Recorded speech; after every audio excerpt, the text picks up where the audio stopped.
Oh, thank goodness. Sorry about that, everybody. I had some technical issues, mostly with having switched over my graphics card recently. I didn't realize I could do some stuff with OBS. So give me a second here, we'll get all this started up, and then we can begin our Silmarillion campaign Q&A, as I'm sure you guys have a ton of questions. So just give me a moment here.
Alright, give people a few minutes to gather here, and then we can get this started. Hello, Don. Hello, Adi. Lord Fallen. And of course, Rex. Welcome, welcome. Give me another 5 or so minutes here, and then we can get the question period over with. And then maybe if we have the audience afterwards, we'll have a little bit of help or something like that. Why not? Yeah. Another 10 or so minutes here, and then I can get the Q&A started. In the meantime, enjoy a little bit of music.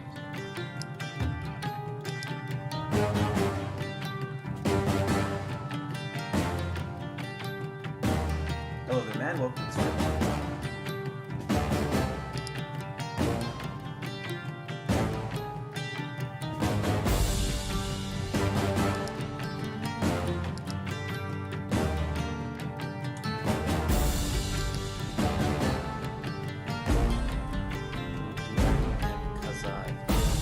The dwarves? Well, we'll talk about that in a second.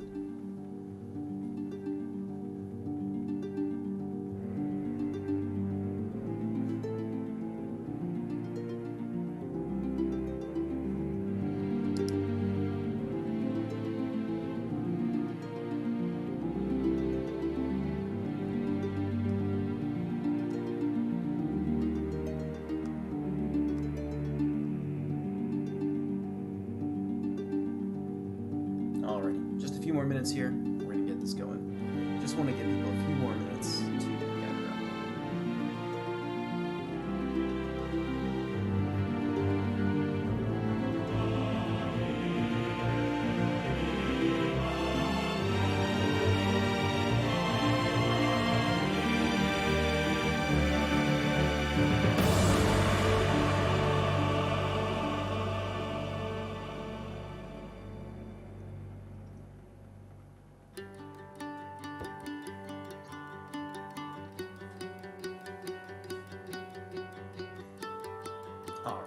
I think that's more than enough time.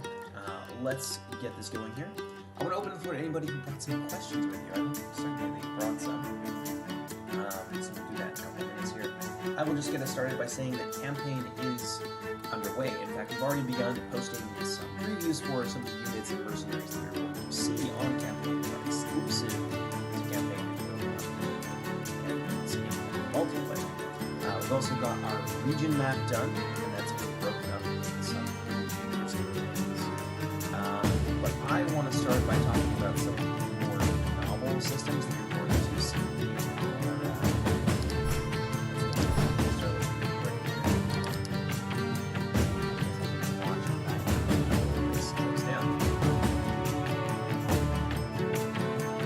But I think some of the biggest game changes we expect to see from some of these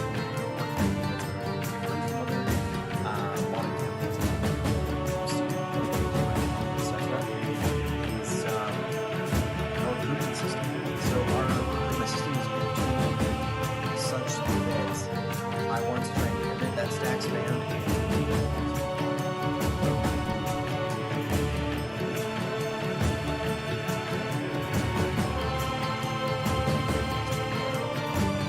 So the way that it will work essentially is that there will be certain cities that have a very strategic importance because they will have access to the resources.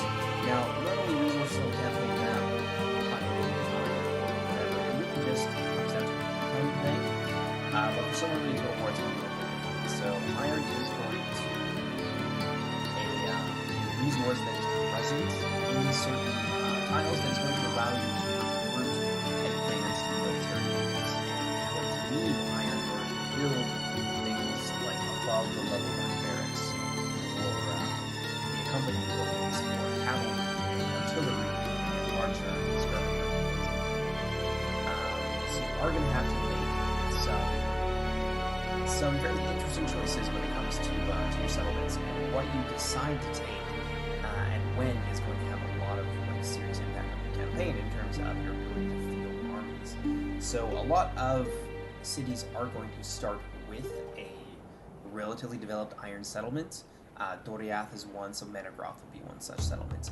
And these very famous settlements are also going to have garrison scripts, so that it is not easy for players or for the AI to take them lightly. So you're not going to have a situation where your capital gets sniped by like 3 units or something because you happen to leave yourself open and they were able to walk right on through. So that's not going to be a thing. You will have some limited garrison scripting, and that is mostly going to be localized around these iron settlements. They're going to be immensely important, but it's not going to be the only way to get units. And that's really important, is that I don't want to railroad people. I want to offer different play styles, different ways of going about the campaign, different challenges you can set for yourself. And there will be some factions that are tuned around not having an iron settlement early on. They will have to make some interesting choices. I think Paladin is one such faction that I'm sort of playing around with. As well.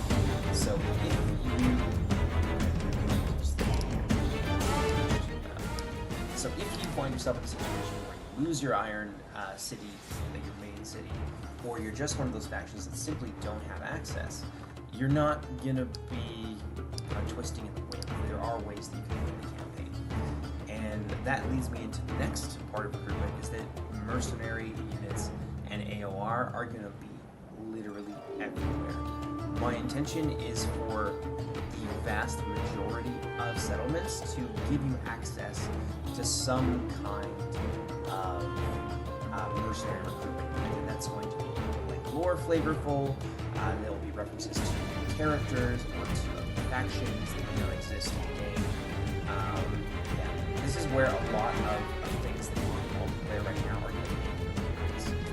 They're not necessarily going to be limited to infantry, although infantry will be the majority of the mercenaries that you have access to, because most of them is very focused on infantry combat, but they are going to be a lot of valuable support units, such as cavalry, not necessarily this cavalry here,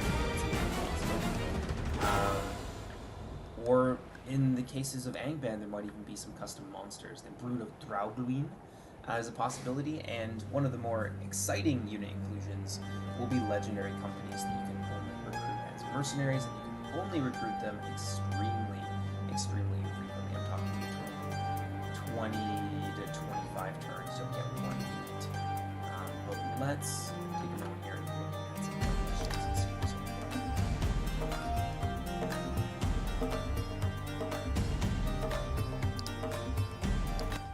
Hi, are you guys able to hear me now? Oh my goodness, did I just give you that whole big spiel? Is everyone able to hear me now? Sorry, my microphone has been a little bit weird. Adjusting and getting everything into my place has had some technical difficulties.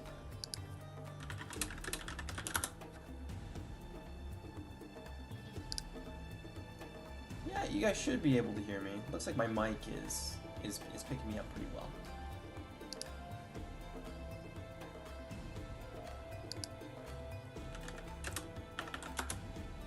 Y'all can't hear me at all. Why that's an issue. Give me a second here. Let's fix this.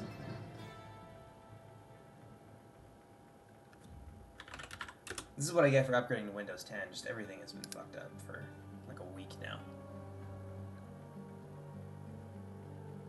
Test, test, 1, 2, 3. It seems like my microphone is picking me up all right, but let's see if I can increase that somewhat.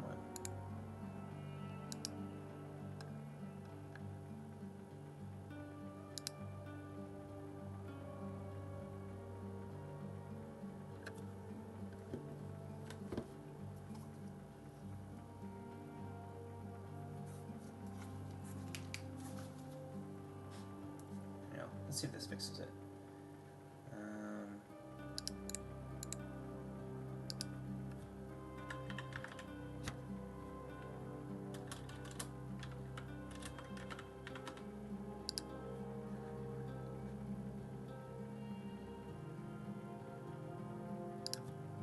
Give me a sec here, guys, and then we'll get this back underway. My apologies.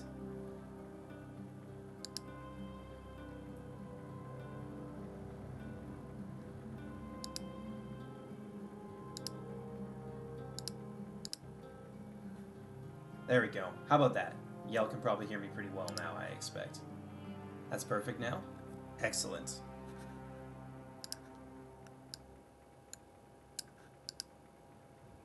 There we go. As I was saying, I'm just going to start over from the beginning, just because I don't think everyone was able to hear everything.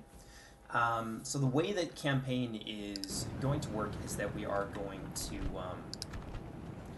be tying recruitment to the iron resource, which I think is going to be a little bit different from what people are used to seeing in modded campaigns for Third Age. So you're going to have certain settlements that have the iron resource present, and this is going to enable you to create things above the basic barracks, and also to create things that are units that are like supporting units. So your cavalry, your archers, your skirmishers. All of this is going to be tied to the iron resource. Now, many factions are going to start with an iron city, just completely and developed and available to them. Dorothonion is one such faction, since the Cid are already an established civilization in the time during which the campaign is set. So Dorothonion will be able to create these military units and have these things available to them right from the get-go, whereas other factions are not going to be able to have that. The Halidon are going to be one such faction that sort of have to work around not having access to an iron settlement early on. It's also important to note that iron settlements are going to have garrison scripts. So we are going to have garrison scripting in Silmarillion Total War's campaign, but it's going to be in a much more limited way. Partially that's to keep the costs on performance down, so you're not going to have excessively long turn times. But it also helps you avoid these situations where, you know, Menegroth or Gondolin can just be taken on a whim because you happen to leave it open for too long, and then the AI just sort of waltzes in there and takes that from you. So that's not going to be the case. You will be able to field the full amount of your force out on the campaign map right from the get-go, and you won't have to worry about leaving garrison troops in reserve to defend at least certain extremely important settlements. And there's a good reason for that. One is because Silmarillion Total War is going to put a lot of emphasis on the quality of your battles rather than the quantity. And iron is going to be a big part of that. So you are going to be fielding less armies, but the battles that you do fight will have much more of an impact overall on the way that your campaign plays out. And this is pretty important for avoiding that sort of mid to late game ennui where you know, you're fighting the same battle every turn.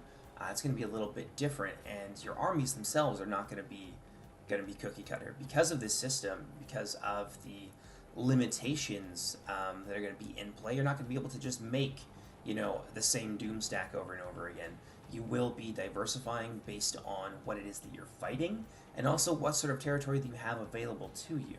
And that sort of brings me into the next part of the campaign recruitment system, is that there are going to be mercenary units absolutely everywhere. So if you are a faction like potentially the Halidin, who start without an iron settlement, one thing that you can do to sort of make up for that is to just take large swaths of territory. Look for like sort of weaker areas, take those over, and then slowly but surely build up your empire. And that's going to allow you to recruit mercenaries locally, and it will allow you to recruit certain AOR, so area of recruitment units, that bypass that whole iron system. These will be more few and far between because I don't want to undermine the system or make it unimportant, but that'll be one of the ways in which you can field larger armies when you don't have an iron settlement available to you.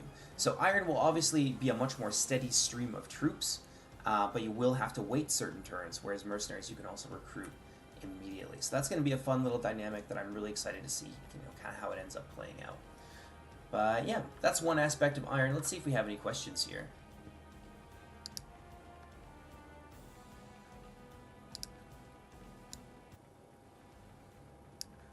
There we go.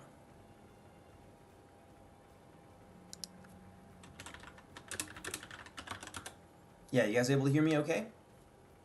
Let's just make sure. A little bit of confirmation would be perfect.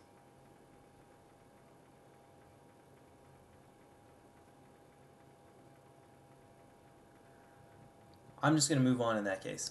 If you guys have any questions, please drop them down there. There's going to be a lot of things I just don't remember to cover, or that we have figured out already, and that I just don't necessarily bring up, because it's not an easy or natural segue into it. So yeah, please bring your questions, come with your guns loaded. That's the purpose of today.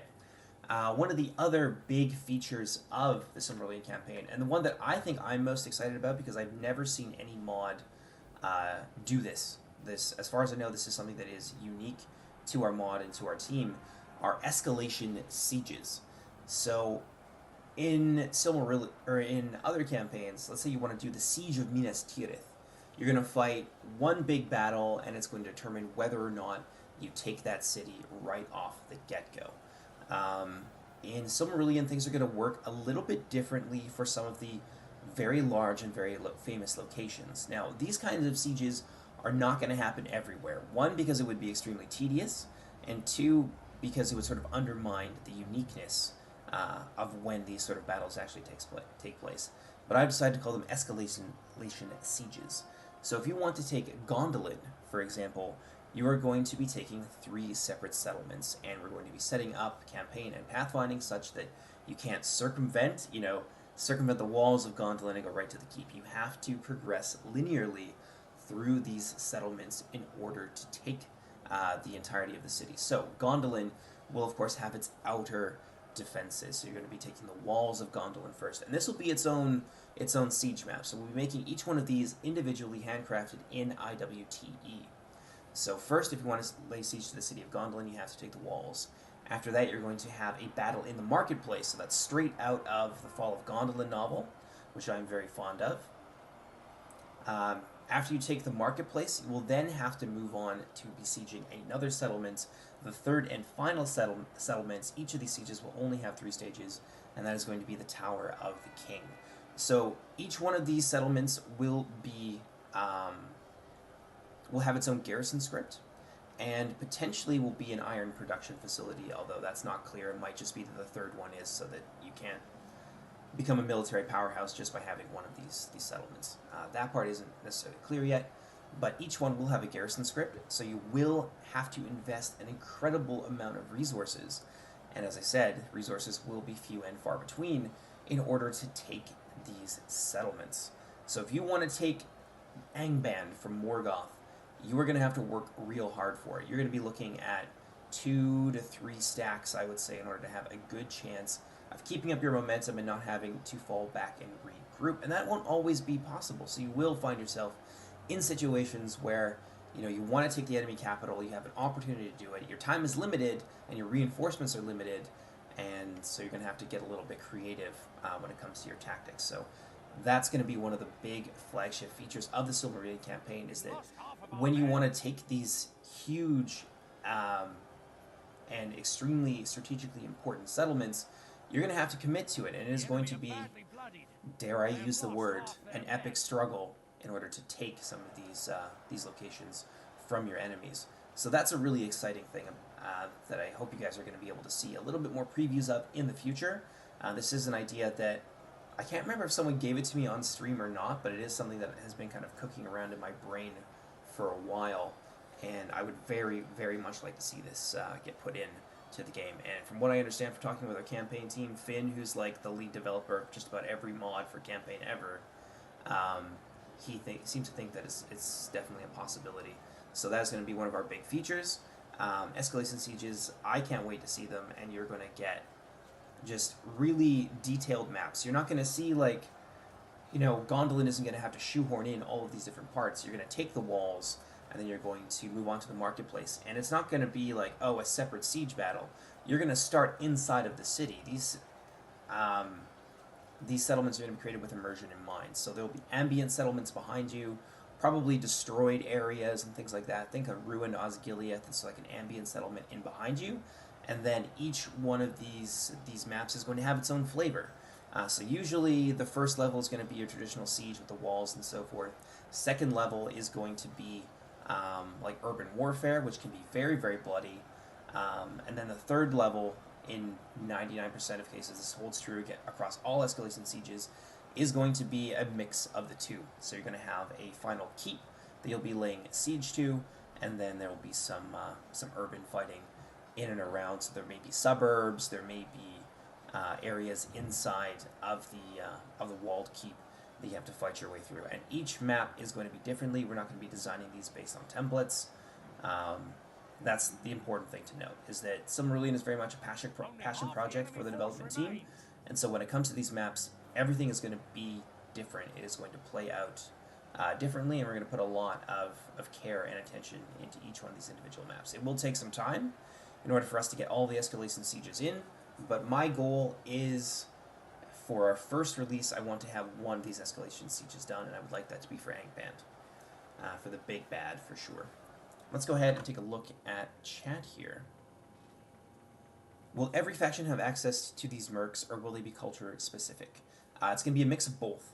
So there will be some factions, like the evil factions, for example, will be able to recruit the House of the Mole after they destroy Gondolin. So when they manage to push their way through the Escalation Sieges, they will take they will take control of the House of the Mole, who are traitors in the story, and sort of gave away the position of Gondolin. So you'll be able to get those.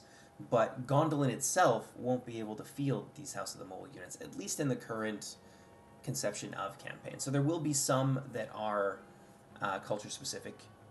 Elves will be able to recruit, of course, a lot of elven mercenaries, a lot of human and Edain mercenaries, whereas dwarves will have their own things. So the dwarves may have access to some of the Noldorin units, since they were a little bit closer with them than they are with the Sindar, but the Nalgrim won't have access to Sindarin mercenaries.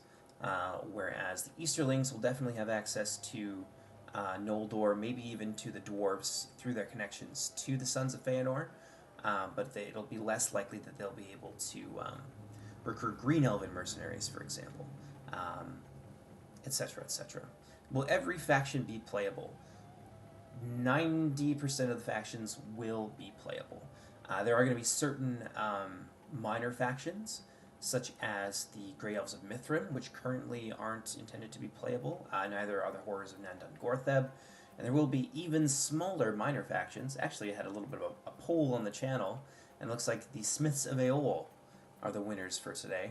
And they will be making an appearance on the campaign map. They will be part of Doriath, and they will feature their own unique roster, so anybody who wants to take Aeol's Forge is going to have to contend with some unique troops. They're going to be visually distinct from the rest of the Doriath roster, and whoever owns that little area of Nan Elmoth are going to be able to recruit them, assuming that their cultures are compatible. So The Noldor won't be able to recruit these units, for example, but other Sindar and Green Elves and so forth will. Will multiplayer have custom settlements? They will have custom settlements. They may not have the escalation settlements, as that's something I would like to keep unique to campaign, but I'm flexible on that. So if people really, really want escalation settlements in multiplayer, then absolutely yes. As for custom settlements, we will have at least one custom settlement in the next update that was made by Kamul, and I believe it is the Fortress of Himbring. So in the next patch, whenever I am able to get around to releasing that, that will have our very first custom settlement, and that is going to be Himbring. Let's see, will it be using some kind of AI modifier for battles or formation or army creation? That one I'm not sure about. Finn is also very keen on using the engine overhaul project, and I think he's also a contributor to it. In addition to, we have JoJo and a bunch of other people who are developers for the engine overhaul project, and so I have every intention of taking full advantage of all of the systems that are available to us through that overhaul. But I am personally not a campaign like whiz, so I don't really know all the things that are possible with that system. Oop.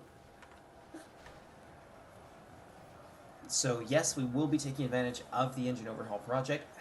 What that's going to take the shape of, I'm not sure yet. I do know that Berserker units will be getting an overhaul. I know that it's possible for swimming to be a thing, so that's a feature that will be available in single player and multiplayer if we can get it to work, and that's going to be its whole other thing. So when we'll cross that bridge or swim across it when we come to it. But I know exactly how I want that to be implemented, and it will be given to light infantry and potentially to some other non-light infantry special units. In the War of Wrath campaign, will you have to rebuild the ruined city such as Gondolin, Doriath, like Anuminas or Fornas in Third Age? You know, Ryan, I hadn't really thought of that before, and I think that that's an amazing idea. So very, very likely, yes, that will be something that you have to do. Now that I think on it, I think that the War of Wrath, most of Beleriand probably should be destroyed, and that'll be one of the challenges of playing as Valinor, and perhaps one of the roadblocks that stops you from snowballing through that campaign really quickly, is that you need to be able to stop, rebuild things, and create the infrastructure necessary to create more troops and then push the war front forward. Whereas Morgoth, I think, is probably going to start with a lot more troops, so it's going to be very much a quality versus quantity thing. I think that would be an excellent dynamic, and so that's something that I'm going to talk to the team about putting into the War of the Wrath campaign. That being said, the first campaign that is going to come out is going to be our grand campaign. The War of Wrath will be a little bit different, and I think we're also talking about adding a third alternate timeline start to our campaign roster, so it's possible that there will end up being 3 campaigns when all is said and done. The first grand campaign, the first thing that you guys will be able to play, is going to take place at the time of the Dagor Bragalach, so that when the Siege of Angband was broken. And there will be certain factions that are going to be knee-deep in that. Tolin Gaurhoth and the House of Finarfin are going to be 2 such factions. And I could talk a little bit about them today if people have any other questions. But let me just go through some questions here, and then I'm going to move on to the third big feature of the campaign, and that is going to be seasonal campaigning and the 12 turn per year system that we're planning on using. Is the mod team prepared to port over Medieval 2 Remastered should it happen? I personally don't want to do that. That'll have to be a discussion that we have as a group, and whether or not it ends up being something that we want to do. Currently, Rome Remastered, I know it's got some cool mods out. There is a First Age mod that's already there, and I actually plan on playing a little bit of it in the next couple of weeks. But I don't know. That would have to be a really serious discussion between ourselves and potentially also the other Silmarillion team, because I can't see the purpose in having 2 separate mods for the same time period. I would like to, if that's something that we countenance, I would probably approach the team for the other Silmarillion mod for Rome Remastered and then we would look at working together and sort of making something that fulfills both of our creative visions, whereas the sort of original Silmarillion Total War would probably remain on Medieval 2, but that's completely hypothetical. I don't know what will happen. We'll see if that even gets announced, and we'll kind of cross that bridge when we come to it. Go ahead and we'll start another replay here.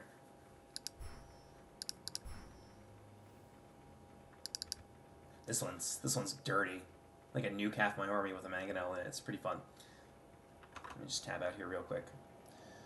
When it starts, will Angrod and Ignor be dead or still surviving in Dorothonion? Excellent question. We have just put out a preview the other day for the some of the themed units for Angrod and Ignor. So they will be alive. You will be able to use them as the House of Finarfin, and you will be able to, of course, assault and destroy them as the evil factions, in particular Tolin Gaurhoth, who is going to have a similar start to Khazad-dûm. So the answer to your question is yes, and I'm going to elaborate on what Dorothonion and that whole area is going to look like. Because, by and large, most of our settlements, like our tile count and stuff like that, are going to be used to really make the West very robust. Whereas the East, where there's not as much going on, is going to have less settlements. Don't take that to mean that there's not going to be anything going on over there. But from what I've seen from our RP campaigns, people tend to gravitate over into that western area, and it becomes an absolute clusterfuck. And it's just beautiful carnage and chaos everywhere. So Dorothonion and the regions in the west, west of Doriath and things like that, are going to be extremely detailed. So taking Dorothonion might be its own little miniature campaign in and of itself. So yes, they will be present. Tolin Gaurhoth, as I mentioned, is going to be in that area, and their primary concern is going to be very similar to Khazad-dûm, retaking Moria. They want to take Minas Tirith and turn it into Tolin Gaurhoth, and then use that as their sort of jumping off point. And to throw into the mix as well, eventually you will have the Brood of Glaurung. So there will be a faction in Silmarillion Total War available in multiplayer for free play, but will be an AI-only faction in single player. That's going to be the Brood of Glaurung. They are going to have their own unique roster. They will have some dragons. I've decided to add flying units just to sort of swallow my pride, I guess, and throw that in there for the people that want it. There will be some flying units. So yes, the answer to your question is yes. And that whole area is going to be an absolute bloodbath at the beginning of campaign with a whole bunch of different factions competing to achieve their long and mid-term strategic goals in there right off the bat. As Nargothrond and Tolin Gaurhoth, you're going to be fighting a huge battle right from the get-go. In the case of Tol, you'll be trying to take Minas Tirith. It's going to be a big old siege. And in the case of Nargothrond, you will be extremely outnumbered, trying to hold on to Minas Tirith. And if you can stop Tolin Gaurhoth there, you can knock them out of the campaign early. If not, then they end up being a pain in your rear a little bit later on. Let's see here. Will there be Crusade scripts? Yes, there will, and that is likely going to take the form of Silmaril scripts. So what I want, and I've touched on this subject a couple of times now, is I want to be able to keep the pacing interesting and the challenge like fresh and consistent throughout the campaign. So part of that is going to be down to the recruitment and logistics side of things. Part of that will be down to some of the vicious sieges you'll have to fight in terms of escalation in order to take the big evil settlements or good settlements, depending on who you are. And the third is going to be inserting the Sons of Feanor as a secondary antagonist in the campaign. So throughout the campaign, you will be taking settlements, of course, from Angband, usually. And that will acquire you Silmaril ancillaries. And from what I've understood from talking to Finn, this is something that is very much possible. So the more Silmarils you take, the less the Sons of Feanor like you. You can go from having cordial relations with them to war being an outright inevitability. So if you get one Silmaril, they're not going to like you very much. You will suffer diplomatic penalties, and if your penalties are already low, then they may just declare war on you and try and take you out. 2 Silmarils, war is inevitable, but you can stave it off for a limited period of time. If you manage to get 3 Silmarils, the House of Feanor will immediately declare war on you. And we may be dividing them up into several different sub-factions with some extra units that aren't available in multiplayer for each one of the brothers. So Caranthir will end up having his own, will potentially end up having his own sub-faction. Maedhros will have his own sub-faction based out of the city or the fortress of Himring, etc., etc. So, if you upset them by taking the Silmarils, you may have 5 or 6 factions immediately declare war on you, which is a really big thing. So you want to be ready when you're taking the Silmarils. So as you extinguish the flame of Morgoth, and you're taking more and more cities from it, including Thangorodrim. So Thangorodrim will be the place that has the final Silmaril, and you will have to slay Morgoth to get it. We do have a model that's being worked on for Morgoth. It's really awesome, and we have one of the finest modelers in the community working on it, that being, of course, Castellan of Angmar. He's the one who's responsible for a lot of really cool things, like, for example, the Bulldogs that you can see right here. That is Castellan's work. So you know that it's going to be quality. You will have to slay Morgoth in order to take that 3rd Silmaril, and once you do that, you better be ready, because it is basically a Realm Divide event. So the Sons of Feanor are going to go apeshit on you. They may get some extra stacks. I'm not a big fan of scripts that just spawn stacks out of nowhere. I like things to make a little bit more sense. But it is possible that they will get an extra stack, potentially 2, to wage war on you. So that is something that you need to be absolutely prepared for. So yes, Crusade scripts will be a thing. That's the big one that we've got planned for the moment. It is entirely possible that there will be more added later, but we haven't really had a chance to talk about those just yet. Let me go ahead and see if there's any other questions here. Since most of the factions in Silmar are good factions, won't evil factions get overwhelmed? I am very glad that you asked. So in the next patch, the one that you guys currently don't have access to, but that we've been working on for the better part of a year, there are going to be several new evil factions and 1 neutral faction. So the Avari of Tauren Dwyneth, those are going to be the neutral faction, but there's going to be the Horrors of Nandan Gortheb, who are going to be present on the map. In addition to, as I mentioned, Glaurung will be making an appearance with his own faction, and they are going to be very distinct from the other Orcish factions. It's not just going to be copy and paste. Originally we thought we'd maybe do reskins for a lot of the Angband units, but that is not going to be the case. The Brood of Glaurung is going to be a fully fledged faction. They will be available for multiplayer. They're going to have access to drakes, chariots, a lot of axe infantry, a lot of medium infantry, and of course Glaurung himself. So one thing that some of you guys may not know is that I'm actually a game development student. So I'm working through my program right now, and one of my big long-term projects for my portfolio at the end of my program is to create a fully functional and fully animated model for Glaurung. I want to do some really cool stuff that I want to just absolutely push the boundaries of the Medieval 2 engine with. So Glaurung will be his own thing. He is going to have a special projectile that's unique to him, being the father of dragons, and he's going to be in that faction as well. So it's going to be fully fledged, detailed, down to the last sort of detail, I guess. I don't know, it's redundant, but whatever. There it is. So the Brood of Glaurung, there's going to be Tolin Gaurhath, there's going to be the Horrors of Nandan Gortheb, there's going to be Angband, and then there are going to be other neutral factions strewn throughout the map. So there's actually going to be a decent amount of evil factions. Enough, I would say, to rival the good factions. Ulfang might be getting split up. I know Finn wants to split up the Easterlings and split them into Boar and Ulfang sub-factions. And I think that might work really nicely for what we intend to do with the Easterlings and their recruitment and some of their scripted events overall. So we can add Ulfang to that list as well. I may be forgetting some. Am I forgetting any? I think there's at least one other evil faction that, for whatever reason, is sort of slipping by my, or sort of slipping under the radar at the moment. But if you're worried about there not being enough evil factions, rest assured that there's going to be a lot of evil and minor factions for the evil side on the campaign map that is going to make things juicy, especially in the West. The West is going to be an absolute war-torn nightmare. Are we going to try and reward the Philothrum play and lightning raiding style of warfare that they are so good at? As in, we put a lot of emphasis on striking from boats and raiding.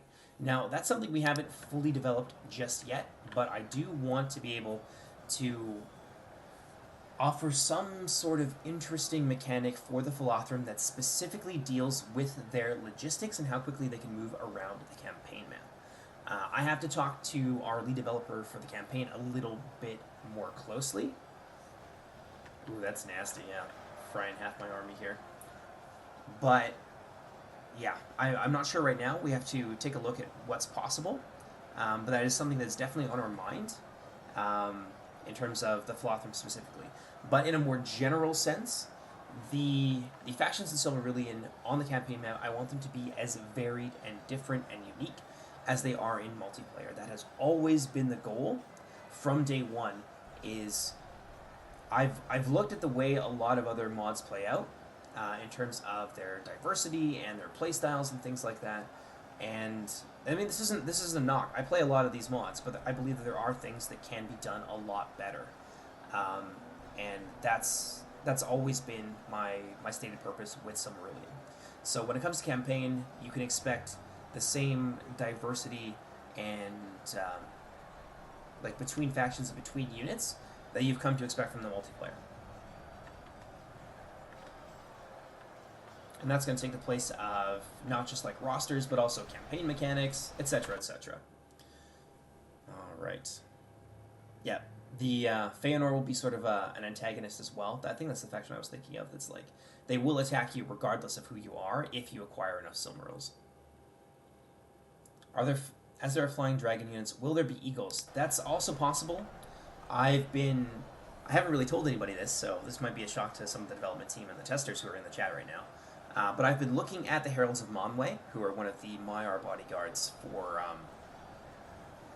Valinor, and I found some really solid animations from the Elder Scrolls Total War mod that I think would be extremely useful for creating Heralds of Manwë riding on the backs of eagles. Oh, that's disgusting.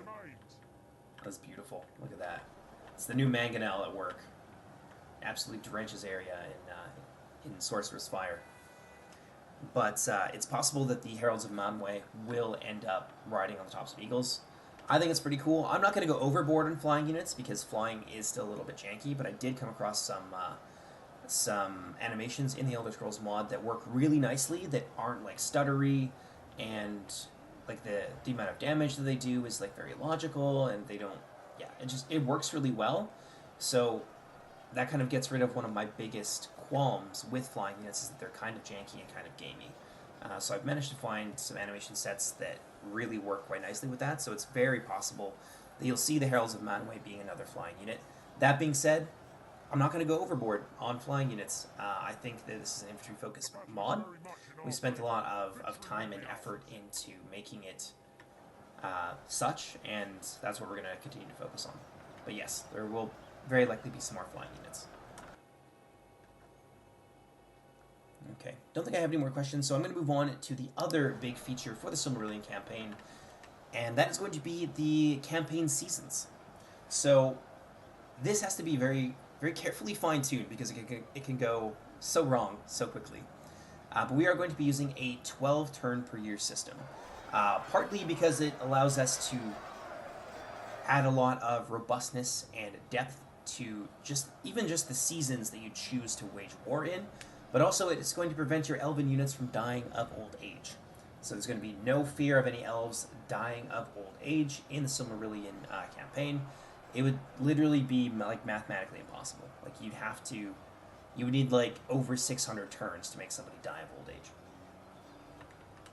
In any case, the campaign season is going to be a little bit interesting. So if you choose to fight during winter, there will be some penalties. I believe there's morale penalties that we can inflict on units, movement speed, and things like that. And that is going to be the case for elven units. So elves campaigning in the winter aren't going to like it as much. They're going to take a little bit of penalties in terms of their movement and other such things, whereas summer is their more ideal sort of campaigning season. And then you move into spring and fall and things like that. So obviously not in that order. from what I understand from talking to Finn, we're going to be able to represent that not only on the campaign map with like the snow being on, the ground and stuff like that, and changing the appearance of the campaign map, but for seasons that we can't represent that visually with, there are going to be traits and ancillaries and things like that. So it'll be like, summer, and then it will explain exactly, what penalties there are, if any. Spring, it will do the same thing. So there'll be that extra little layer of depth to the campaign. You have to choose the proper seasons, and sometimes you're not going to be able to make, the optimal choice. So that'll be something. That being said, we are not going to overtune the penalties to the point where you're just going to turtle if it's not the optimal season, because I don't want people to do that. It will be inconvenient, not necessarily something that you want to just outright ignore, but it will be reasonable, and it won't be so crippling that you just don't want to do it. And now for the orcs, they're of course not big fans of the sun, so the darker seasons are going to be better for them. So elves do better in summer, and then there's the progressive penalties that lead up to winter. The orcs is going to be different, so they're going to do better in winter, and then they're going to move in the other direction. So summer, when the sun is at its strongest and at its height, and it's more frequent and out for longer, that's when like orcish factions are going to accrue those sorts of penalties. So kind of cool. I'm not sure entirely what penalties and mechanics can be brought to bear insofar as that seasonal campaigning is concerned, but that will be something that I talk more with Finn about, and he's gonna, he'll give me the skinny. But there are going to be considerations when it comes to the time of year that you decide to wager your conflicts at. Ooh, somebody's about to get cooked. Let's enjoy that. Some of the flame units.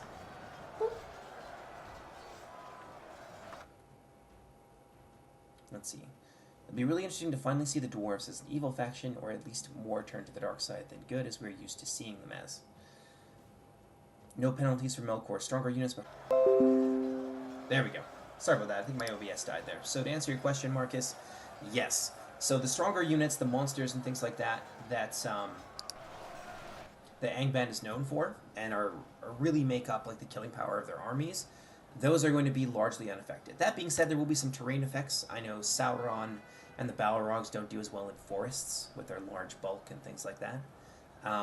But as for additional effects from specifically the campaign season system, yeah, they'll be able to ignore that, as they are a little bit stronger and a little bit more divine in nature. Let's see here. So let's talk a little bit about the dwarves. This is a little bit of a tangent from campaign, but I know people have a lot of questions about them. The dwarves in the next patch, the next public release, are not going to be available in their entirety. However, you will get a small basic roster, which I think consists of about 8 or so units. So you probably get a little bit, about half or just under half of everything that is going to be overall available for the dwarves, including some of their artillery. Now, one of the lessons I've learned from the last little while is that if you give people the opportunity to be static and passive, they will be static and passive. And so I want the dwarves to be a little bit more proactive and a little bit more aggressive. So there are going to be a lot of things that play into that. Their charge distance trait, so allowing them to charge at a greater distance to give them a little bit of contextual ability, is one such way. Having only lower range skirmishers like crossbows is going to be another way of pushing people towards their enemies and things like that. They will have a very, very limited selection of light infantry that is very much thematically the same as Warhammer Slayers, although they will not be naked. They will be lightly armed, shield and axe, and they will have some solid bonuses against cavalry. And so they're going to be really, really quite quick. And the dwarves, I've decided, because they have so many pole arms, I'm not going to give them one-handed spear units. So the sort of Slayer-esque units will be the stand-in for that, and that's going to force you to be more proactive, to move around, to click things more often. The other thing is that I will be splitting their supporting skirmisher units into detachments, so you'll be able to bring overall the same number of skirmish units, but it will cost you extra cards in your 20-slot armies, and you'll be able to do a little bit more with them. So you can focus fire, you can spread your fire out a lot more, so there's there's some upsides and there's some downsides to it. And that's going to overall increase the amount of APM you have in playing against the dwarves. And finally, the thing I really wanted to talk about with them is mobile artillery. So they will have some chariot-drawn artillery. They're going to have some mortars, they will have ballistae, and then we'll have the traditional kind of catapult. These will all have their own different projectiles as well that are going to be different and stand out from the others. And each one of these, the crews for these units are going to have their own unique model. So the crews riding the chariots and operating the engines are going to have their own unique models, and sometimes their own unique weapon types as well, which will lend a little bit of versatility and flavor to these units. Yeah, so the dwarves overall are going to be very different from what you guys have seen in other mods, but they're also going to be quite the same. Obviously, they're going to be heavy infantry focused, focused on armor and shields at the expense of their melee defense. So, yeah, dwarves, going to be lots of fun. Anyway, that's not necessarily campaign related, so we'll move on to something else, see if I have any other questions here. Let's say Angband took Gondolin. Would they be able to, say, upgrade that place into a ruined form? Very, very possible. I love that idea. I think that adds a lot of life into the campaign, because your actions have visible consequences. So there's that connection between, taking Gondolin and it becoming a terrible ruin. So it's entirely possible. Absolutely. Once the Escalation Sieges and things like that are finished, then absolutely, that's something we can look into doing. I wouldn't look for that in the first release, but yes, I love that as an idea, and I'm fully ready to countenance that and put that into campaign. Let's see here.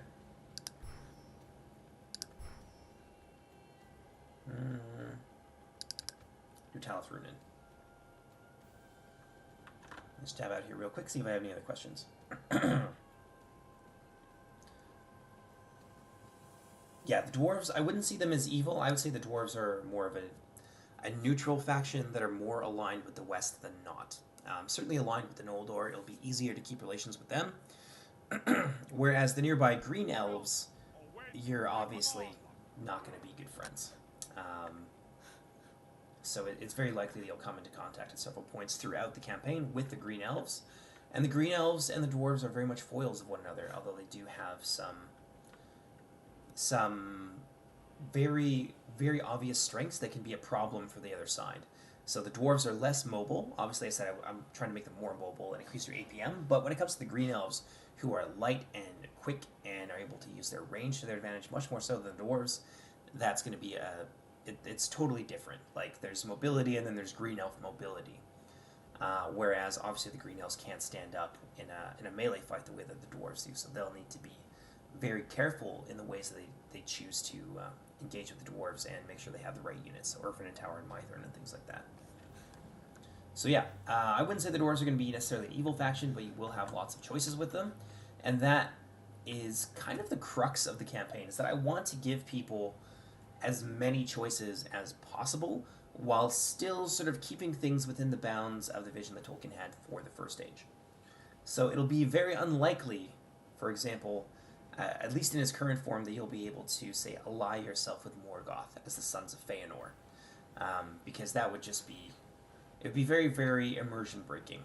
So there will be some hard lines in the sand, but for the good factions, as well as to a lesser extent for the evil factions, you will have some options in terms of, who you decide to ally with.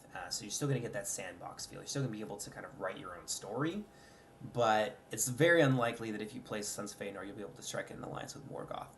Whereas if you're playing as the Easterlings, or you're playing as perhaps the Dwarves, you might be able to have that option. And for the evil factions as well, they might be able to seduce other factions to their side. So Ulfang, Boar, they might be able to kind of turn that whole Eastern theater into a stronghold for evil. Whereas previously, it would be united against them. And I think that's something I would like to see play a big part of campaign, especially for Morgoth and for Angband. As Morgoth and Angband, I would like to see them start with a ton of troops and really good advanced positions and an ally in the form of Tolan Gaurhoth, who's obviously taking the fight into Sirion, in that area, So you'll be able to support them early on in order to, you know, help them keep a foothold and to expand your own influence in the area. But I also want the sneakiness to come through, the sort of dividing people. So there needs to be some factions that are available in order to do that with. And I think the dwarves and the Easterlings are prime candidates for that because of you know, where they are, like geopolitically. They can influence that whole eastern area, whereas Morgoth's influence, I think, at least at the start of the campaign with Tulin Gauderhoth and with their own armies, is going to be focused on the west. So I think that that'll be a big part of the campaign, is trying to get some of these factions on your side, and maybe even the Avari, you know, getting that little holdout in the south. Maybe you can dominate them through fear or through lies or whatever it ends up happening to be. That's the thing. And then, of course, Glaurung and the hordes of Nanda and Gortheb, they're going to be right on the doorstep of Doriath, and that'll be one of the big early game hurdles for Doriath. So maybe you can find ways to support them, and maybe we can find ways to give you that option to do so at a greater distance via scripts and so forth. So that's something that I'm really keen to see into the campaign.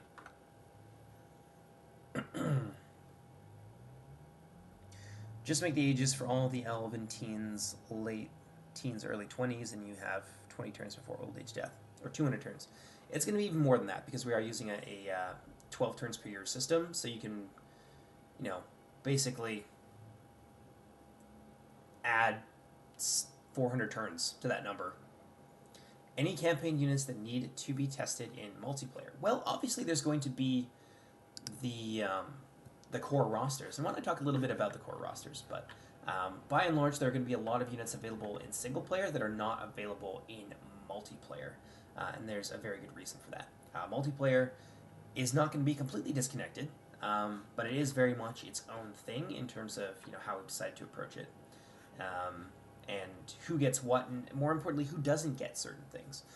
Whereas single player is going to be much more fluid in that regard. But one of the other aspects of the campaign that I want to talk to you a little bit about today is core rosters, because this does kind of relate to your question about multiplayer a little bit. So within each faction, there are going to be core units that you can recruit.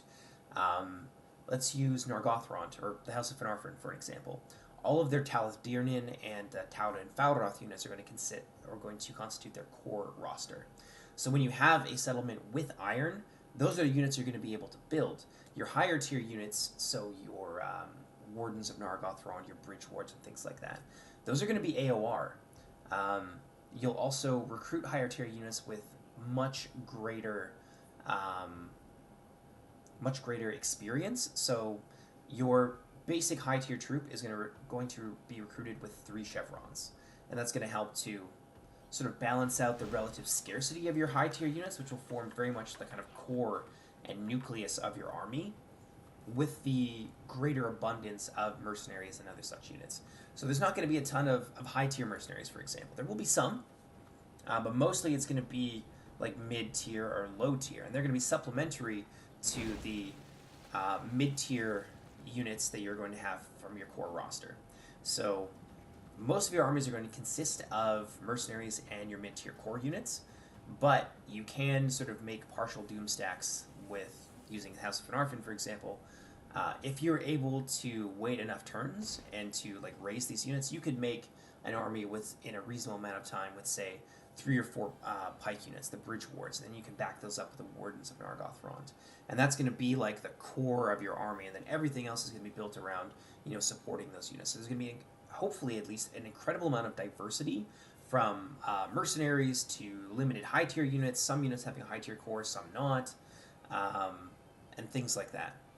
So, yeah, you're going to need to put a lot of thought into your recruitment and a lot of thought into the ways that you expand and the units that ultimately you're able to build into your army compositions. And you're going to want to tailor your army compositions to what it is that you're fighting. So in that way, it's going to be fairly similar to multiplayer. It's not going to be like a one-size-fits-all doom stack, because I personally find that a little bit boring. And it does sort of take away from a lot of the work that's been put into making units diverse and to making factions have a place for every single piece on the chessboard. The fire effects are amazing. Those are just the standard fire effects, but they do look really nice. I also have Reshade running right now, so it's a little bit prettier, a little bit more bloom. and things like that. You can see it gets a little bit intense over there where the whites are, but yeah. Let's see if we have any other questions here. Is the map going to have maxed out settlements? Yes. Yes, it will. We are going to use every single possible tile that we can, which I think is 197, but I'm not 100% sure on that. I know it's in the triple digits, and I know it's close to 200, but it might not be exactly 197. But as I said, the sort of breakdown is the East will have, like, there will be a decent amount of diversity in the East. There'll be lots of settlements, lots of areas that you can take, so you're not just going to, like, you know, take the entirety of a city and by fighting, you know, for 2 settlements or something like that. So it's not going to be extreme like that, but there is going to be more settlements shifted over to the west, and we're going to really expand upon those areas because that's where the majority of the story and the big conflicts and stuff takes place. So the west is going to have more settlements and more, like, more areas divided up into different cities and fortresses and things like that. Whereas the east will have less, but that doesn't mean to say that there's not going to be lots going on in the east either. Just that the west will simply have like more places for you to take, more factions in a small area overall. And that's really why, because there are just so many factions in the west that there needs to be a lot of room, and there needs to be a lot of like pieces basically for you to try and take over in order to keep that interesting. Otherwise, snowballing, I think, for the western factions will be a real big thing. Whereas in the east, we can change that a little bit. We can make things like maybe you'll have to travel more to get to settlements in the east, so like gameplay is slowed down over there. So you kind of have, again, that choice in how you want the campaign to run. I mean, if you want to play in the east, everything's a little bit more quiet, or do you want to do like a frenetic, crazy western campaign? But at the end of the day, yes, we will use every single piece of the animal, and we will be maxing out the settlement numbers on the campaign map. Will Gothmog the Balrog be a separate faction from Angband? No. Not currently planned, and I don't think there'd be really much of a point, because he is the High Captain of Angband. So he will be potentially his own general. We'll see how that ends up playing out. We might make a special model for him alone. I think we had some issues with that and with the Balrog units in the past, but that might not be as much of a thing in single player as it is in multiplayer. Where are the multiple settlements for major places? So the list is still being decided upon, but it is going to be like big prominent settings from the story. So Gondolin will have Escalation Sieges, where you have to take the walls, the market, then the Tower of the King. Angband, you'll have to take the gates, the armories, and then you'll have to assault the throne of Morgoth. And that's where you'll fight Morgoth himself. He won't be able to move from that last area. But when you attack the settlement, then you will have to face Morgoth himself. Menegroth is another such place. Nargothrond would be another one. Things like that. Yeah, for sure. Himring, maybe, although Himring might just end up being its own sort of city.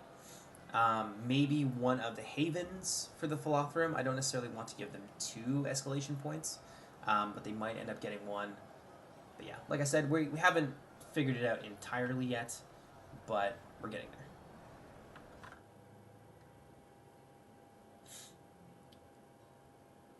Let's see here. What did Mad want to do? Multiple settlements for major places. So, since you brought that up, Trugalo, I want to have every single one of the gate guards that are described in, I can't remember, I think it's either in one of the letters or whatever, but Tolkien wrote down some fairly detailed descriptions for each one of the Gondolin gate guards. They will be available as AOR mercenaries. You will be able to recruit them, and they will be something that you can play around with in campaign. So the gate guards will be present.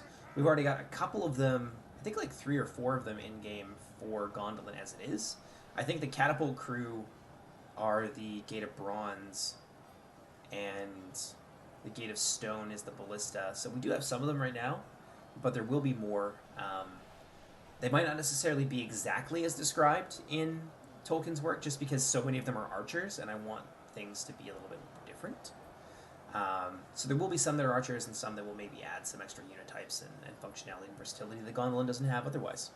That being said, they are small garrisons. They will be limited. You won't be like making an entire stack of like guardsmen of the Gate of Stone, for example. But they will be supplementary, and you can use them in your armies as you see fit. Yeah, so that will be a thing. Will the campaign be focused on everything versus Morgoth, or will the elves be fighting each other? I think I addressed that a little bit earlier, so I want the campaign to be a sandbox, but I also want it to sort of stay within the bounds of the story, because I love the story, I have a lot of respect for Tolkien's work, and I don't want to rewrite history in a way that is going to catch your eye, basically, in the same way that, like, I don't know, I won't get into the Amazon thing, but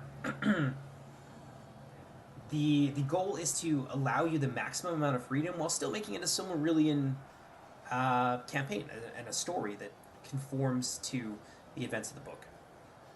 So as the good elven factions, you will be able to create or break alliances with a lot of factions that are sort of south of Thangorodrim.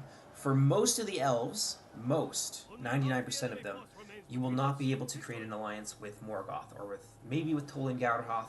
We'll see. Sauron is kind of a deceiver. That might be something we decide to incorporate in. But there are factions like the Easterlings or the dwarves who might be able to be seduced by Morgoth over to his side, or at the very least, you know, keep them neutral and out of the fight so that he can deal with the Noldor and their princes and the Sindar and things like that.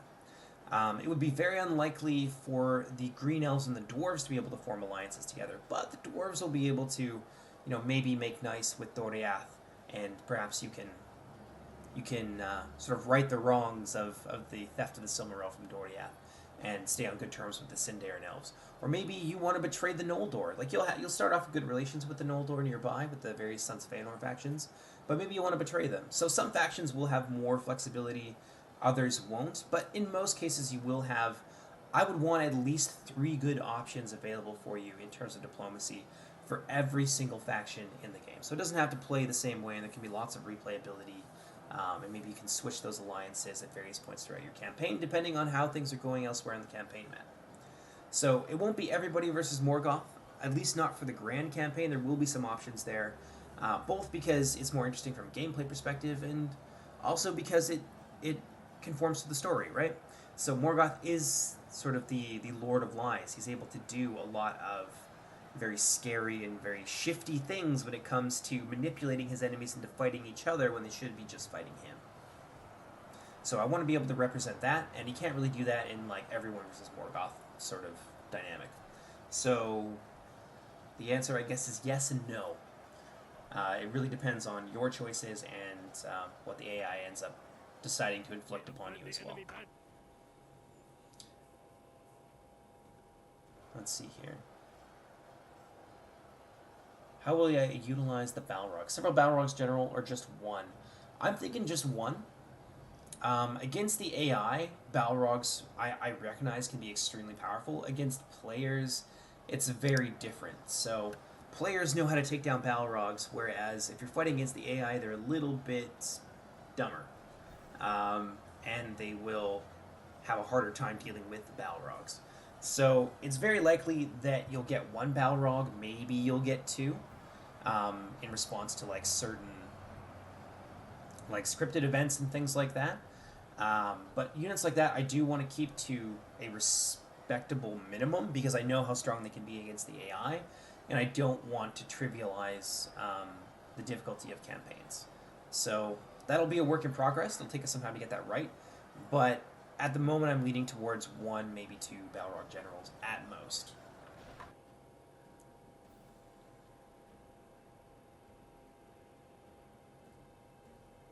Will we get more troll units, since the only trolls currently in the game are elite bodyguards?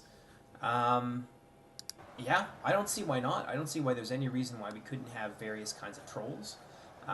Currently the trolls we have are the Troll Guard of Gothmog, and they can be very, very strong, very powerful shock troops, especially when supported.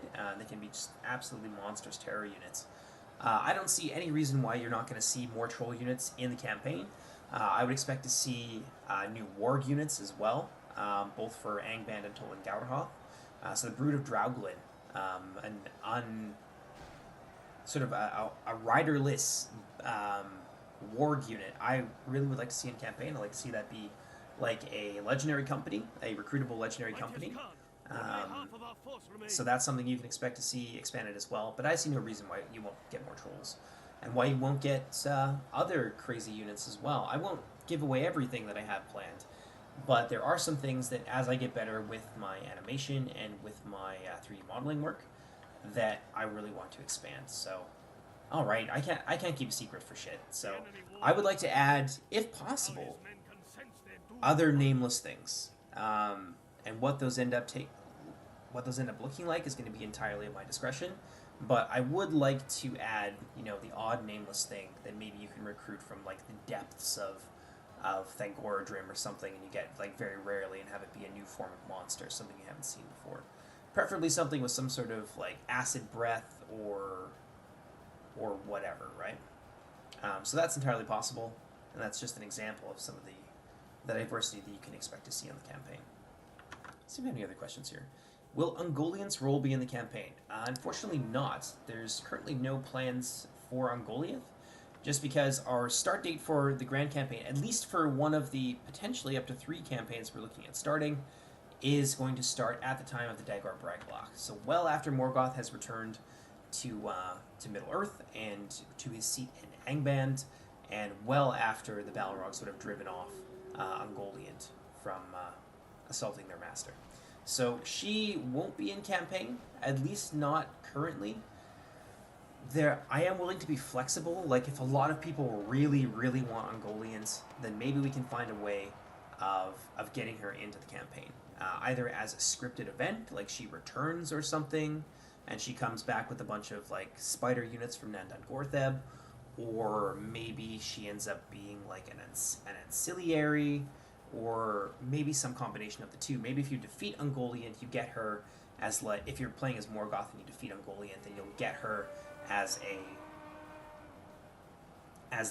ancillary, and it's like her being like caged and humiliated and things like that. And maybe it will allow you to like have more dread on the battlefield or something like that, and increase the amount of fear that your generals can cause. Something like that. What it ends up taking the place of, I don't know. That's something I'm willing to be flexible with in response to community feedback. So, yeah. Best way to make yourself heard, especially as we move through campaign development, and to offer suggestions on the regular, will be to join our Discord. So if you guys haven't done that already, you can find our Discord in the description of this video. Highly recommended that you go and do that. Now, let's see what time we're at here. Will the House of Beor be their own sub-faction, or just part of the House of Finarfin? Same with the House of Hador and the House of Fingolfin. Now, I did have a discussion with Finn about this the other day. He would like to split them up. I'm open to the idea, but I would like to keep them as part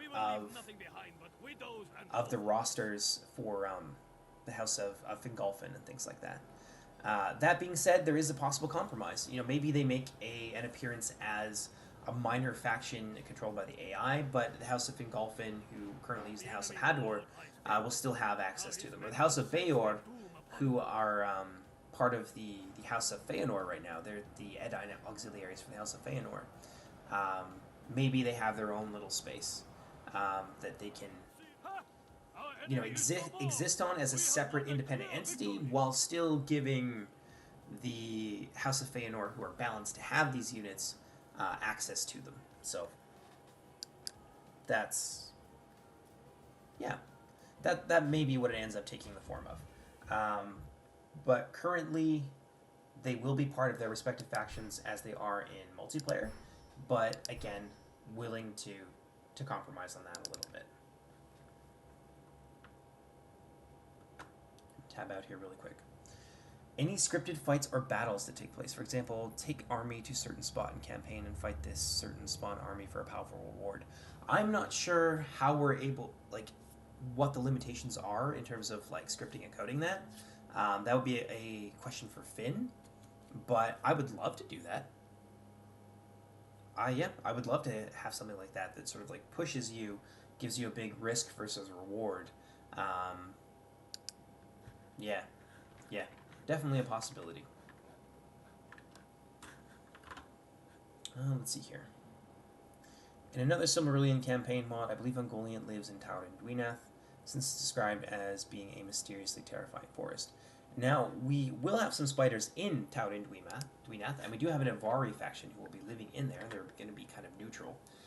Whether or not that's going to be where we have Ungoliant, like I said, currently there's not plans to have that, but if people want to see that, again, join the Discord. If you guys want Ungoliant in the mod, tell us, and if there's enough people, then we'll find a way to make it happen. And to make the implementation interesting and not just like, you know, go here, kill Ungoliant, and that's it. Maybe she'll be part of an invasion script. Maybe it'll be something that the Green Elves have to deal with, etc., etc. So yeah, make your voices heard, join our Discord, and let us know. But at the moment, you know, I can't say either way because there's really no plans to have her in. That being said, we do have the Horrors of Nandan Gortheb, and there are spiders in there. So even if we don't end up putting Ungoliant in, you still got lots of spiders and scary monsters and stuff. Gigantus explained these scripted battles in the modding Discord. Are you a part of it? I probably am, but I work 60-hour weeks, so I manage a store full-time, and then I have school full-time as well. So I haven't really been super... I don't really have my finger on the pulse of all things modding the way that I used to. So if there is I am in the modding Discord. If there is something particularly interesting in there that you want to see added to Silmarillion Total War, or that you just think would be cool, ping me or send me a message on Discord. But at the moment, yeah, I have no idea what he's explaining, what he hasn't explained. I just don't have time to keep all that in my head. Or to keep up with all of it. Let's see here. Quick suggestion. Have Gothmog and Durin's Bane. Durin's Bane, as far as I know, is just a Balrog, so we have Balrogs in the mod right now. Durin's Bane is in there for all intents and purposes.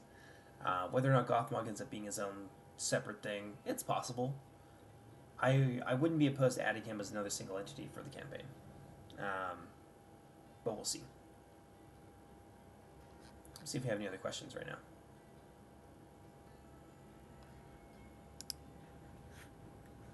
Doesn't look like we do. I think we've run this for so far about an hour. I will leave questions open for a little bit longer if you guys have any other questions or whatever. Oh yeah, I just remembered some of our scripting options. So let me talk a little bit about some of the scripts that Finn has proposed for Dorothonion and for Gondolin. So, as many of you know, there is a impassable barrier, a magical sort of hurdle that needs to be passed in order to enter into Dorothonion, called the Girdle of Melian. Now, Finn has proposed a script, and he thinks it's perfectly viable, and I think it's a flippin' awesome idea. Like, totally fucking cool.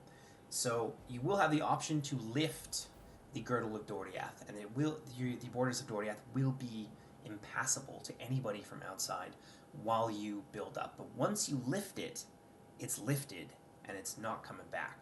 So you will have this option at some point throughout your campaign to lift the Girdle of Dorothonion, to move out into the world, and to expand beyond the borders of Dorothonion. That being said, Dorothonion,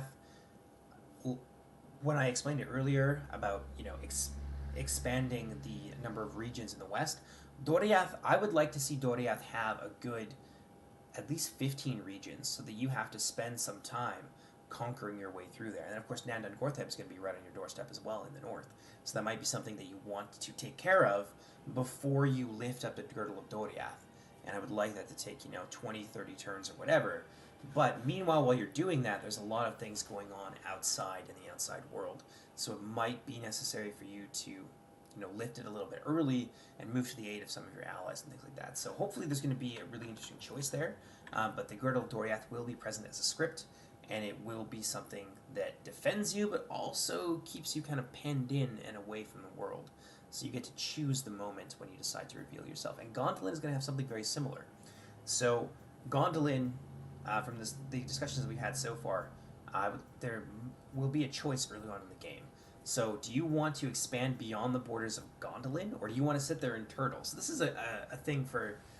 I know some people like to, sit and turtle and build up slowly over time. And so Gondolin in particular, I think, needs to have some very, very interesting and robust building options in order to keep that sort of city planning aspect, which, if you so choose, could take you, 20 turns before you decide to reveal yourself. So you'll just be, there trying to figure out what you want to build. The building chains would need to be particularly robust. So you need to have various house buildings, garrison buildings, blah blah blah blah, and you'll be able to maybe even the area of Gondolin itself. Like you have to take parts of Tumladen. Not that you have to, but you can take these garrisonless cities and then you decide how you want to develop them. And you're not going to be able to build every building in every place. So then you have this sort of miniature urban development thing that you take on early on as Gondolin. And then you decide when you want to reveal yourself. So do you want to go out early on into the world, or do you want to create your own near Naiath and just pop out of your settlement out of nowhere with 10,000 troops and fight the good fight against Morgoth or against whoever happens to get in your way? And then once you do that, your protection is gone. People know where you are. You can be attacked. Your settlements can be taken from you. Yeah, I think that would be a really cool way for Gondolin to play out. And I know that Finn is very talented at this kind of thing, and he seems to think that it's very possible to do that. So that'll be one of the things for Gondolin as well, one of the scripts. And another choice that you have to make in campaign. Kinslaying scripts. I assume a lot of scripts around the Silmarils, like the Sons of Feanor, etc. Yes, so I explained this a little bit earlier on, but I'll reiterate it again for those of you who weren't here. I want to keep the challenge in the Silmarillion campaign consistent throughout the campaign. I don't want you to get to a point around turn 75 where you're like, well, I can just snowball and win. I can already see the end. I don't want that to be the case. And so one of the things that is going to prevent you from doing that is as you fight Morgoth and you gain Silmarils, and from the generals who have them, the more Silmarils that you gain, there's only going to be 3, so you'll get one of them potentially early on to sort of kick off the script, and then 2 and 3 will take you some time. 3 especially will be, you gotta want 3, and these Silmarils will give you some pretty strong bonuses. We haven't decided what those are going to be, but they need to be extreme, because otherwise, if they're not good enough, then you're just going to be like, well, whatever, I won't even bother with the Silmarils, and I'll do that on my own time. But I want you to be tempted. I want you to be seriously tempted to get a Silmaril for the bonuses that it can give you. And the more of those that you get, the less that the Sons of Feanor are going to like you. So you can hold on to one and still maintain relationships, albeit shaky, with the Sons of Feanor. And it's worth noting that we do plan to potentially break up the Sons of Feanor into various sub-factions. So it's not one big army, it's potentially up to 6 sub-factions that will come after you when this script starts to ramp up. So the first one, relations are shaky, but you can manage it. The second one, war is an inevitability. You can hold it off for a little while, so you need to maybe choose when you get that second Silmaril. But it will be inevitable. So once you get that, there's a ticking clock. And then, if you want the third one, you gotta motor it. You gotta be ready. Push to Angband, fight the Escalation Siege. So you gotta take the gates of Angband, the armories, and then, or the vaults of Angband, and then the Throne of Morgoth. Then you get that third Silmaril. When you get that third Silmaril, bang, right away, Sons of Feanor are gonna hate you. They're gonna declare war on you. They will likely get some extra armies as well, because at that point you will probably be pretty strong, and I think that it will be necessary. Not a big fan of popping armies out of nowhere, so don't expect that too often, but in this case, if you've taken Thangorodrim, you're probably in a really good spot militarily and economically. So the Sons of Feanor are going to come at you hard. They are going to immediately declare war on you, all of the sub-factions that remain, and yeah, it's going to get bloody. There will be blood for sure. So that's one of the sort of Silmarillion, or the Silmaril / Crusade scripts that you can expect to see.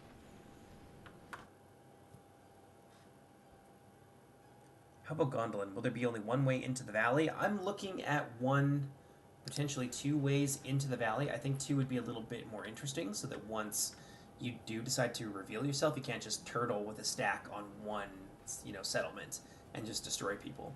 So if there's more ways of getting into the Hidden Valley, and indeed there's a secret way that Maeglin showed Morgoth to circumvent the gates and their defenses, I think that would be important in order to make the choice a real one, a scary one, something that you genuinely need to think about. Otherwise, it's no problem, right? I'll just sit on my one settlement and No one will ever manage to push their way through here without like incredible losses.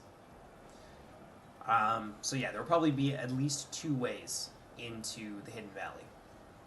And that'll make things a little bit more complicated for you, especially if you're Gondolin and you've only got 1 city's worth of income. Like, that will spread you thin, so you need to be prepared when you decide to do it.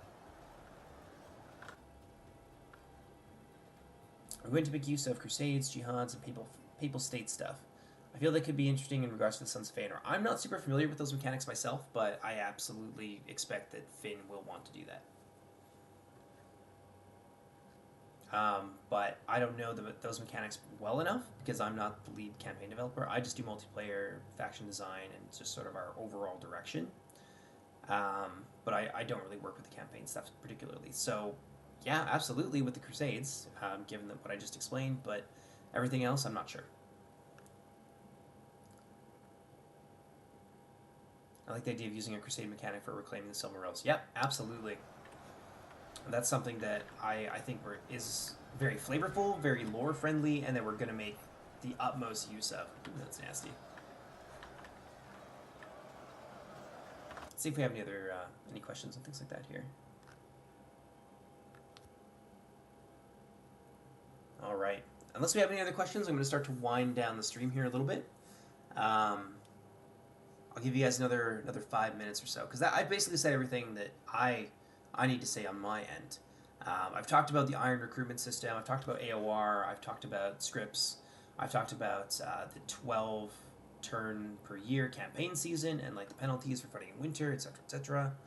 I've talked a little bit about the scripting and about a lot of things that you can expect to see in the next patch and moving forward into single player. So yeah, if you guys have any other questions, now's the time. Otherwise, we're gonna wind it up for the day, or wind it down. Ugh.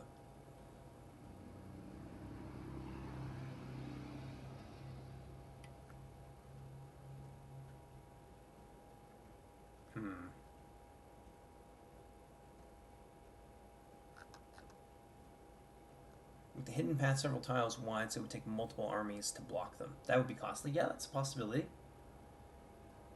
Will Morgoth be moving around the map? No. So, Morgoth will be sitting on the throne of Morgoth, which is the 3rd step in the Angband Thangorodrim Escalation Siege. He will have 0 movement. He is going to have his own model. He's going to be an absolute flippin' monster, as you'd expect. Think Sauron, but significantly stronger. And with a lot more offensive capability. I realized that elephants being used by the AI, especially single entities, can be countered very hard by the player. So in terms of Morgoth, because he's going to be, only for this settlement and usually AI only, he might not be AI only, but anyways, the philosophy with him is that he'll be able to do a lot of damage very, very quickly before a player can use some of the hard counters, such as the Hunter Javelins, to bring him low. So once he gets in there, he's going to be whacking his way and maybe hitting like 10, 20, 30 models at a time. You're going to want to stop him very, very early if you can. It's going to be absolutely imperative. And he's not going to be the general either, because I know that players will want to snipe him immediately, and he's a big old target, and that might trivialize the fight by crushing the morale of the Angband units, which are already quite low in morale to begin with. So he'll be a monster in the army, but he might not necessarily be the general, so that you can't just snipe him and trivialize the fight right away. And he will also be geared towards dealing damage very, very quickly, and necessitating hard counters in order to defeat him. So he'll definitely be in the campaign. He won't be able to move, but he will be a threat. Even if you're a player, even if you're much more clever than the AI, he's still going to be a threat. The second that you choose to engage with him, he's going to be crushing his way through infantry units. And that's very much by design. So be afraid. Be very afraid. What's Gondolin recruitment again? Having us to build certain buildings to recruit the house unit. Yes, no. Based on the character of the houses themselves. So creating the House of the Wrath recruitment building, or the House of the Hammer of Wrath. That's going to give you armor upgrades, for example, for the units that are able to take advantage of them. But it will also, maybe give you additional attack upgrades that'll allow you to upgrade past bronze or something like that into like silver attack. Whereas another settlement might give you, you know, health, because obviously you don't want to get a plague in Gondolin or something like that, or whatever. That'll increase your growth. And then other settlements are going to do different, not settlements, other house buildings are going to do different things, but they'll also allow you to recruit those units early on. So ideally, when you're building up Gondolin, these buildings will be specialized enough that you're going to want to focus on one thing or the other, and then, you know, you build up one branch, then you build up another, and then you build up another, and another, and another, and that's going to be influenced by your overall strategy. So what do you want to do? Okay, I want to go heavy infantry early on in the game, so I want to get the Hammer of Wrath buildings. What do I need to build those? And then you build up that tech tree. And then maybe later on in the campaign, you need a lot of cheaper, like skirmishers. So maybe you're going to want to build the building for the House of the Swallow or the House of the Tree and stuff like that. Or maybe you need, like, you want to build like a heavy infantry army, so you're going to go Hammer of Wrath, House of the Heavenly Arch, and House of the King. And you're going to build these units up first. And then, yeah, I mean, potentially as Gondolin, you could just sit in there the entire time with your very limited settlements and build up Gondolin to the point where it's you have access to everything. But how long is that going to take you, and what is the world going to look like outside? Is Angband going to take everything over so that, like, yeah, Gondolin is built up, but you have no ability to field enough armies to actually defeat Angband, and things like that. So there's going to be a lot of, because there is the potential for Gondolin to be very static early on, I want there to be those interesting and engaging choices. So you're not just like sitting there passing turns, not thinking about it. You're like, okay, I have a schedule, I have a plan, this is how I want it to play out. I want to fight Angband in this way. And I want to give myself X amount of turns to do that. Or I want to get out the gate as soon as possible and expand into the lands beyond and contest, you know, Tolan Gaurhoth and Angband with what I have available right now. And that's my strategy. You know, I want to go for, like, lightning strikes. I want to expand early. Or you want to build up and do a more slowly measured expansion. That'll, I think, will be a really big part of Gondolin, just like that. That urban and city planning is maybe something that's brought to the forefront. Whereas for other factions, like, say, the Haladin, for example, maybe you just want to expand earlier. You want to get your hands on some iron so you can, like, expand your military apparatus early on, and you're not missing out on that important, like, part of your army. Because basically your armies will be created by mercenaries, AOR, some of which will ignore iron, and then your core roster. So if you're playing as a Haladin, you know, you maybe want to take a different approach. You want to be able to get access to your core roster early on. Or maybe you don't, and you just want to get a whole bunch of mercenary units and, you know, play it out that way. It might not be optimal, but it might be a way for you to play things a little bit differently and to challenge yourself. So, yeah, for Gondolin, it's going to be super important to have interesting choices if you are going to be potentially being pushed towards being a little bit more passive in the early game. Make sure you block all the tiles around Angband, settlements on either side, mountain south, or otherwise they'll move him out of the settlement. Yep, that's the plan. And to basically drop his movement range to 0. So Finn is a very experienced campaign developer. I think he's on the DAC team, he's on the AGO team. He does work for just about everybody, and I think he's also a contributor to the engine overhaul project. He's extremely knowledgeable, so he knows. He's gonna do it right. As dangerous as Morgoth is on his own, fighting him on his own isn't much of an issue for a full stack. I know DAC had this issue with their King Theoden script. The thing to note is that that's a fair concern, Marcus, and the thing to note is that we have focused the last 2 years on basically building our proof of concept. So when I went into this project 2 years ago, I was like, this is what I want to do, this is how I want to do it. And we have spent the last 2 years in multiplayer refining that and refining the interactions between units, and counters and things that are, you know, able. There's like counters and the things that aren't counters and like weaknesses and things like that. Basically, we've spent 2 years making sure that all of that is immaculate, and we've done an exceptional job.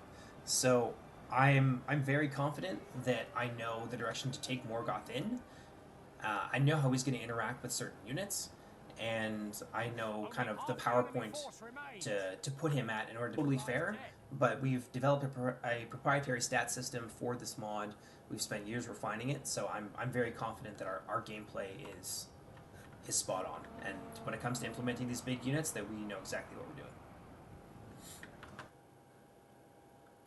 How does Finn work on so many mods simultaneously? I don't know. I just assume the man doesn't sleep. Doesn't sleep. What do you? I think of your spitball idea for the Outlaws of Hithlum. I have to reread it. I did read it originally. If you want to just repeat it here, then I don't have to go and search around in my community post for it. But I recall reading it, and I don't remember what it was. So give me a sec here.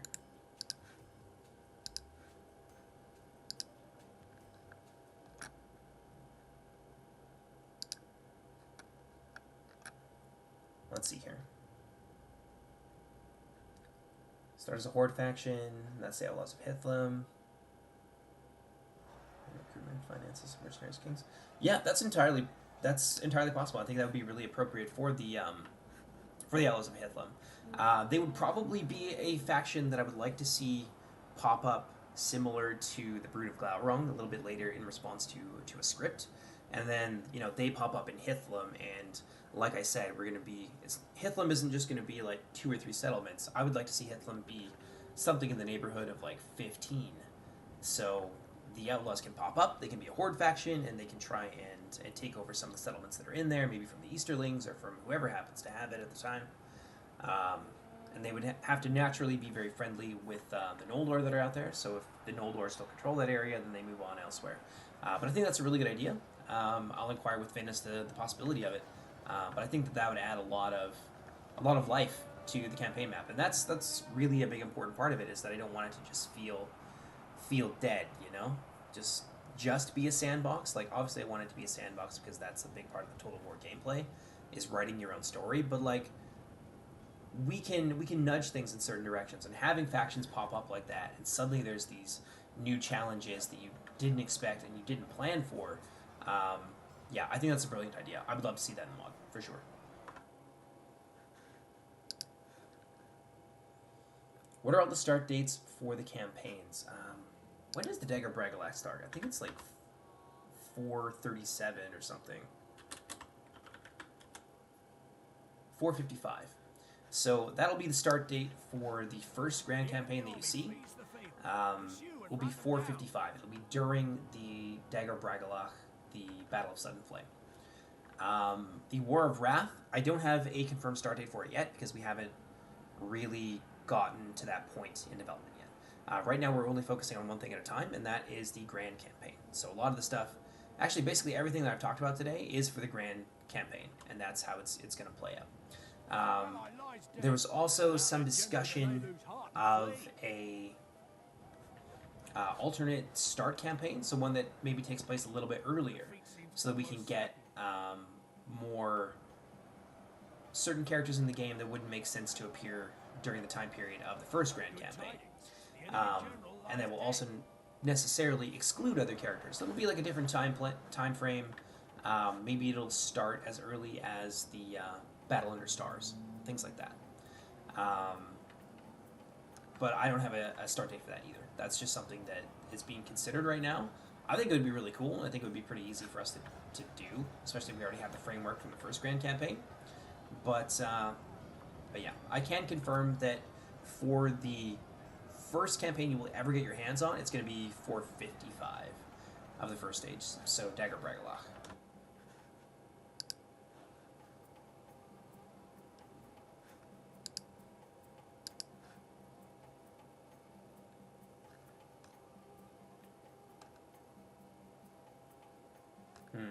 See if there's any questions that I've missed so far. I think Artorias had a question about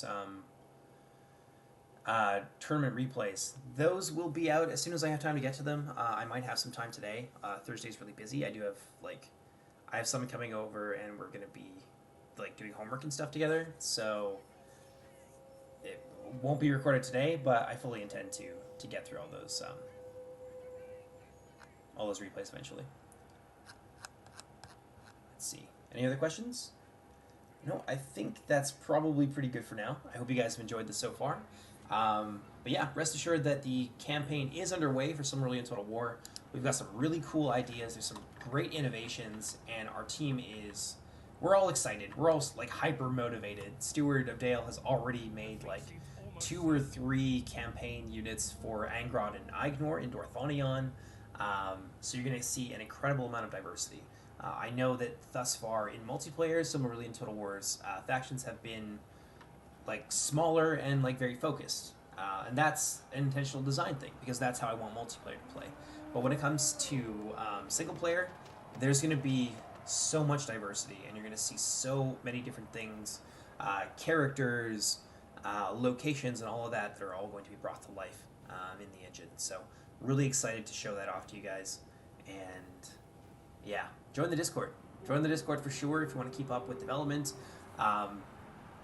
Just like throughout the stream today, I'm super open to suggestions. There's been a lot of great ideas that have been thrown around in here already.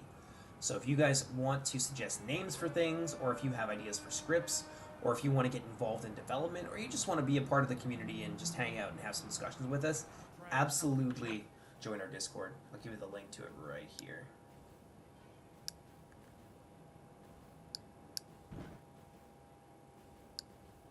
Give me just 2 seconds.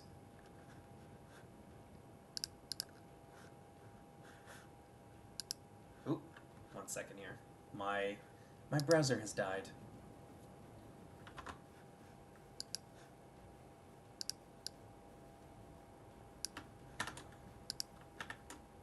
There we go. That's our Discord there. Make sure you join. Do we have any update dates? Nope, we have no dates. None at all. Except for the next patch, which is multiplayer focused, will be available very, very, very soon. We're basically done. I just have to get my rear end gear and find some time to put everything together.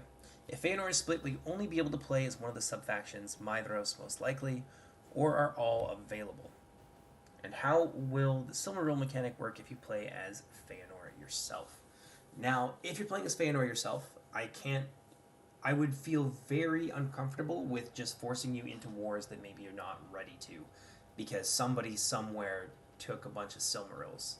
I think that would really suck for you, and so obviously when you play as Sons of Feanor themselves, it's going to be a little bit different.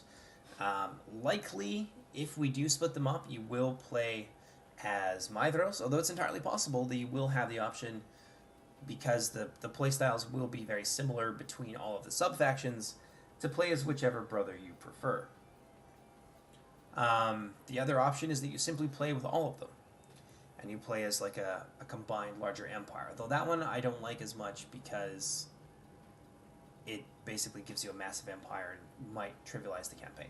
So there's the possibility of you just starting as Mithros, and you're just forever allied basically with your brothers, and they'll help you out, and they'll be present on the campaign map, and you can try and save them, and that can be a whole thing unto itself. Will Gil-galad be part of the Falas? I can't remember how old he is at the time. Isn't he like a baby? Maybe I'm thinking of Elrond and Elros.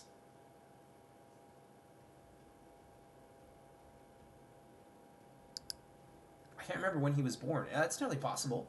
I have to check the dates and stuff like that, but yeah, I see no reason why we couldn't put Gil-galad in campaign and give him his own unit and stuff like that. There's absolutely no reason that we couldn't do that. I just have to see if that actually makes sense to do.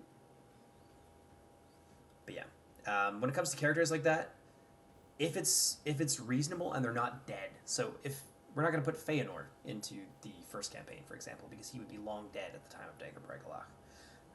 But if it's possible to put them in, then it's almost 100% certainty that we will do it, and it will be incorporated as a mercenary or as a unique unit that you start off with, or as a script or something. Yeah, absolutely, absolutely.